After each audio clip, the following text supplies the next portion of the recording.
Bonjour à tous. L'objectif de ce tutoriel est de vous montrer comment ajouter manuellement une couche de données sur FieldView.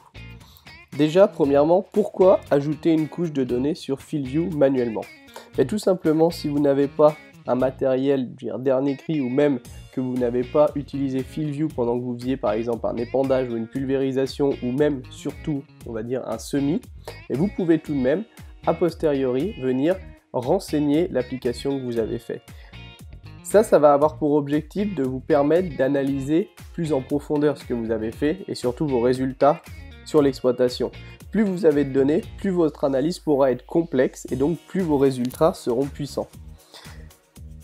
Par exemple, vous voyez dans FieldView, l'application noire, si je clique dans Analyse de rendement, en bas à gauche, là je me retrouve sur l'analyse de rendement. Vous voyez, je vais sélectionner en haut à droite, là, 2017 blé, parce que je sais que j'ai beaucoup d'informations sur du blé de l'an dernier. Et là, vous voyez, j'ai mon rendement trié par parcelle, la meilleure parcelle en premier, la moyenne de rendement de mon exploitation, puis ensuite les parcelles suivantes avec un rendement inférieur, mais j'ai aussi et surtout, vous voyez le deuxième onglet à côté de parcelle, mon rendement trié par variété. Et ça ne peut que être disponible si vous renseignez par parcelle les couches de variété que vous avez semées et également les densités de semis.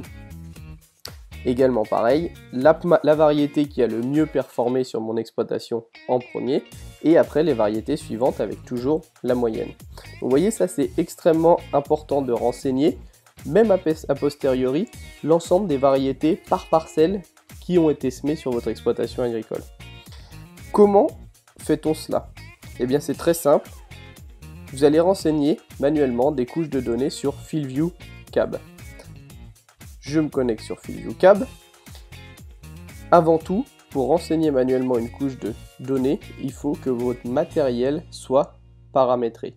C'est-à-dire que même si un matériel n'est pas du tout compatible, il faut le paramétrer dans équipement. Moi je vous conseille de paramétrer même rapidement l'ensemble des matériels sur votre exploitation agricole, puisque vous pourrez renseigner des couches de données du travail du sol, en passant par la pulvérisation, les épandages d'engrais, jusqu'au semis comme je vous disais.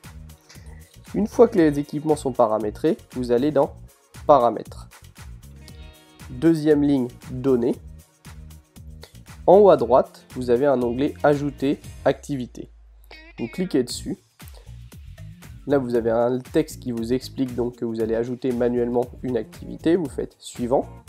Vous sélectionnez la parcelle concernée. Par exemple, la première 23. Suivant. Et là, vous allez sélectionner, comme je vous le disais, un équipement.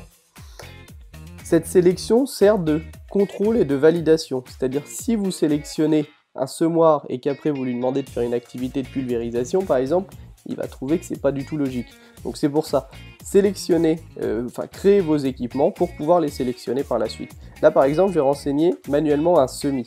Je sélectionne au hasard le premier semoir dans ma liste. Je fais Suivant. On me demande de renseigner la densité de semis. Je peux renseigner 80 000 par exemple. Je fais Suivant. On me demande également de sélectionner une variété. Je clique encore une fois sur la fenêtre.